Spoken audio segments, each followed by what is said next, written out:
जय हिंद प्यारे बच्चों, कैसे हैं? उम्मीद करते हैं बहुत ही शानदार होंगे। प्यारे बच्चों, आज की वीडियो में हम पढ़ेंगे एनसीईआरटी कक्षा 10 विज्ञान का अध्याय नंबर 13, जिसका नाम है विद्युत धारा का चुंबकीय प्रभाव। अंग्रेजी में कहें तो magnetic effect of electric current. तो प्यारे बच्चों, आज का वीडियो स्टार्ट करने से पहले हम आपको बता दें, इस चैप्टर का ये पार्ट नंबर 8 है, पार्ट नंबर 8 है। इससे पहले हम 7 वीडियो इस चैप्टर की अपलोड कर चुके हैं। अगर आपने वो नहीं देखा है तो उनके लिए देख लीजिए। तो प्यारे बच्चों, चलिए अब हम बिना देर करते हुए वीडियो को स्टार्ट करते हैं। हमारा टॉपिक है चुंबकीय फ्लक्स, यानी कि मैग्नेटिक फ्लक्स। तो बच्चों, किसी एक समान चुंबकीय क्षेत्र में स्थित पृष्ठ से उसके तल के लंबवत गुजरने वाली चुंबकीय बल रेखाओं की संख्या उस पृष्ठ का चुंबकीय फ्लक्स कहलाती है।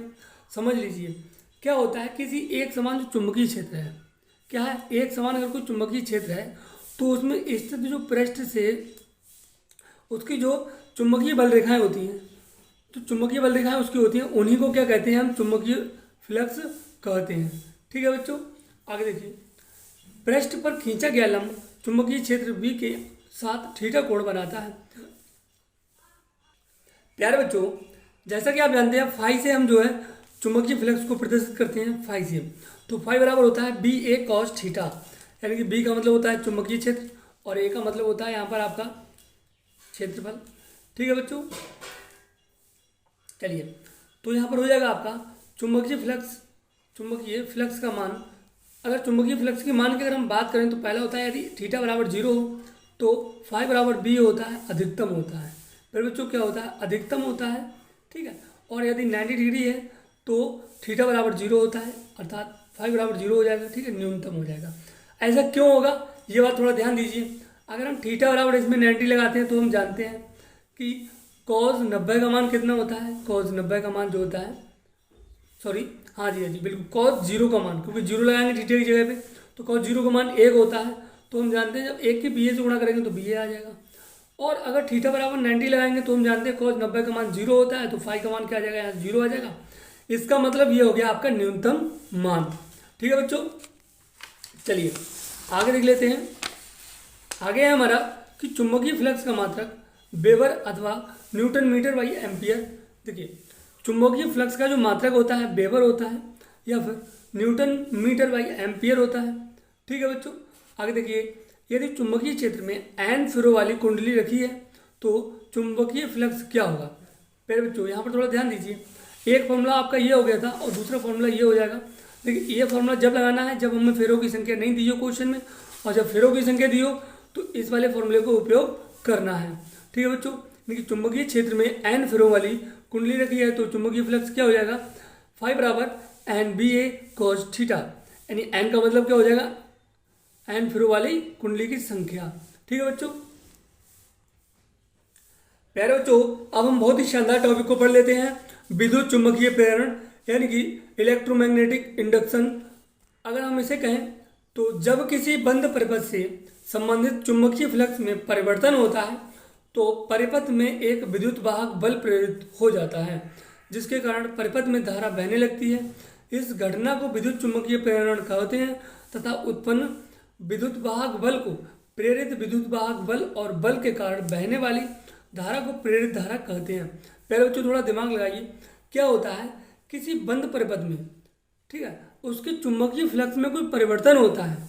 क्या होता है बच्चों, चुंबकीय फ्लक्स में अगर कोई परिवर्तन होता है मैग्नेटिक फ्लक्स में, तो परिपथ में एक विद्युत वाहक बल क्या होता है, प्रेरित होने लगता है। अब विद्युत वाहक बल जब प्रेरित होता है तो इसके कारण उसमें एक विद्युत धारा प्रवाहित होने लगती है। ठीक है, इसमें धारा जो है बहने लगती है। तो इस घटना को ही विद्युत चुंबकीय प्रेरण कहते हैं। किसके लिए, चुंबकीय फ्लक्स में परिवर्तन होता है तो उसमें विद्युत वाहक बल उत्पन्न होता है, जिसके कारण विद्युत धारा प्रवाहित होने लगती है। इसको क्या कहते हैं, विद्युत चुंबकीय प्रेरण कहते हैं। कुछ भी नहीं है प्यारे बच्चों, याद कर लीजिए। तथा उत्पन्न विद्युत वाहक बल को क्या कहते हैं, प्रेरित विद्युत वाहक बल कहते हैं। और उसमें जो धारा प्रेरित होती है प्यारे बच्चों, उसे हम कहते हैं प्रेरित धारा। ठीक है, चलिए अब हम आगे बढ़ लेते हैं।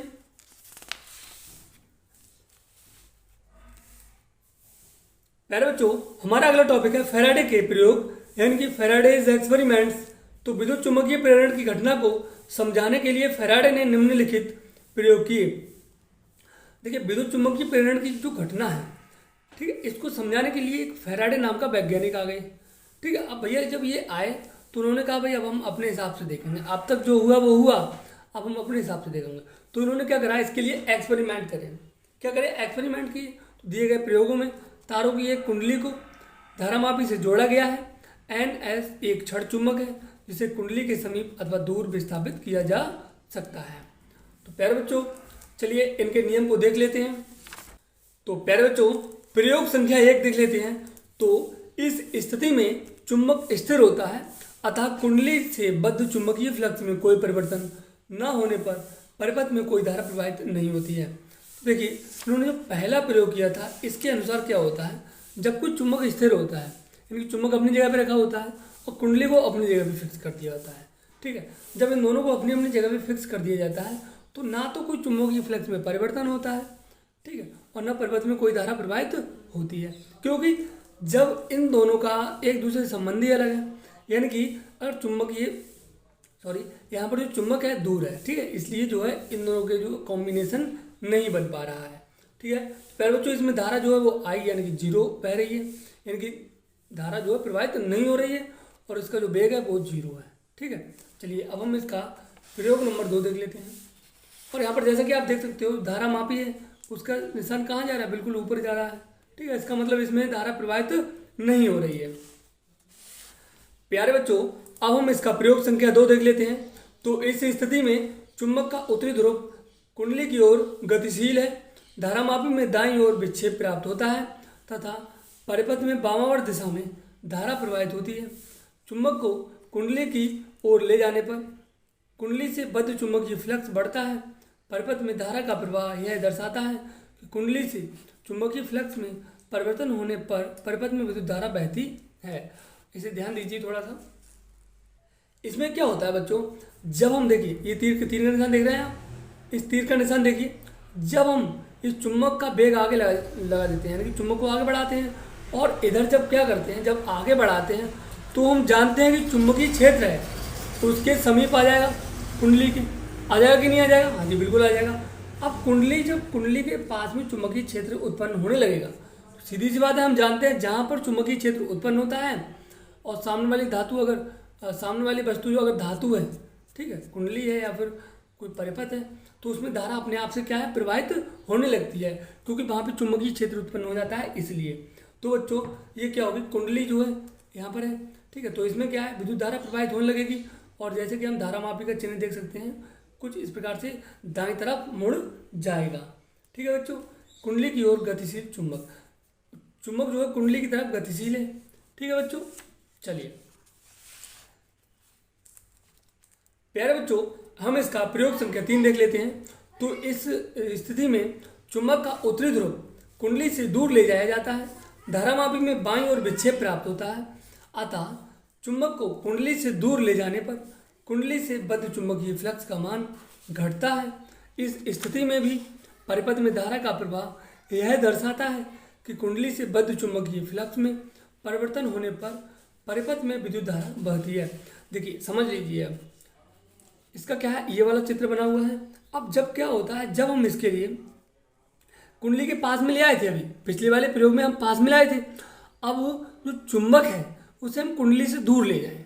क्या बच्चों, जब हम इसके लिए कुंडली से दूर ले जाते हैं तो सीधी सी बात है इसका जो वेग है वो इधर के लिए हो जाएगा। और दूसरी बात है कि जब हम इसे दूर ले जाते हैं तो जितनी देर तक चुंबकीय क्षेत्र उत्पन्न रहेगा यहाँ पर, उतनी देर क्या होगा, जो विद्युत धारा है वो विपरीत दिशा में बहने लगेगी। ठीक है, यानी कि क्लॉकवाइज रहेगी यहाँ पर विद्युत धारा और वहाँ पर हम देख रहे थे एंटी क्लॉकवाइज जा रही थी। तो बच्चों यहाँ पर जैसे कि आप देख सकते हो जो धारामापी है, धारामापी का साइन जो है इधर के लिए जा रहा है, यानी कि किधर जा रहा है, दाईं तरफ जा रहा है, बाईं तरफ जा रहा है कि नहीं जा रहा है, बिल्कुल। तो यहाँ पर आप एक बात और देख सकते हो, जो विद्युत धारा की दिशा होती है वो धारामापी की दिशा के बिल्कुल विपरीत होती है। क्या होती है बच्चों, धारामापी की दिशा के बिल्कुल विपरीत होती है, इनकी अपोजिट होती है। ठीक है बच्चों, चलिए तो पहले बच्चों उपयुक्त प्रयोगों से निष्कर्ष निकलता है कि यदि कुंडली एक बंद परिपथ है तो उसमें प्रेरित विद्युत वाहक बल उत्पन्न हो जाता है। ठीक है, इस प्रेरित विद्युत वाहक बल के कारण परिपथ में प्रेरित विद्युत धारा प्रवाहित होती है। यही घटना विद्युत चुंबकीय प्रेरण कहलाती है। बच्चों क्या होता है, ये बात हम आपको पहले ही बता चुके हैं, दोबारा सुन लीजिए। क्या होता है, इनके जो नियम है, इन सब नियमों से निष्कर्ष निकला। क्या निकला बच्चों? कि कुंडली में एक बंद परिपथ होता है, तो उसमें क्या होती है, विद्युत वाहक बल उत्पन्न हो जाता है। प्रेरित विद्युत वाहक बल उत्पन्न हो जाता है, वो किसके कारण होता है? जब उसके चुंबकीय फ्लक्स जो होते हैं उनमें परिवर्तन होता है तब। ठीक है, तो इसके कारण उसमें क्या है, एक विद्युत धारा प्रेरित हो जाती है, जिसे हम प्रेरित विद्युत धारा कहते हैं। तो प्यारे बच्चों, ये घटना जो होती है, ये घटना विद्युत चुंबकीय प्रेरण कहलाती है। क्या कहलाती है? विद्युत चुंबकीय प्रेरण कहलाती है। तो बच्चों, उम्मीद करते हैं इस वीडियो में हमने आपको जितना भी बताया आपको समझ में आया होगा। अगर इसमें कोई भी डाउट है तो हमें कमेंट करके जरूर बताएं, अगली वीडियो में बताने की पूरी कोशिश करेंगे। तो प्यारे बच्चों, मिलते हैं ऐसे ही अगली वीडियो में। तब तक के लिए जय हिंद, जय भारत, वंदे मातरम।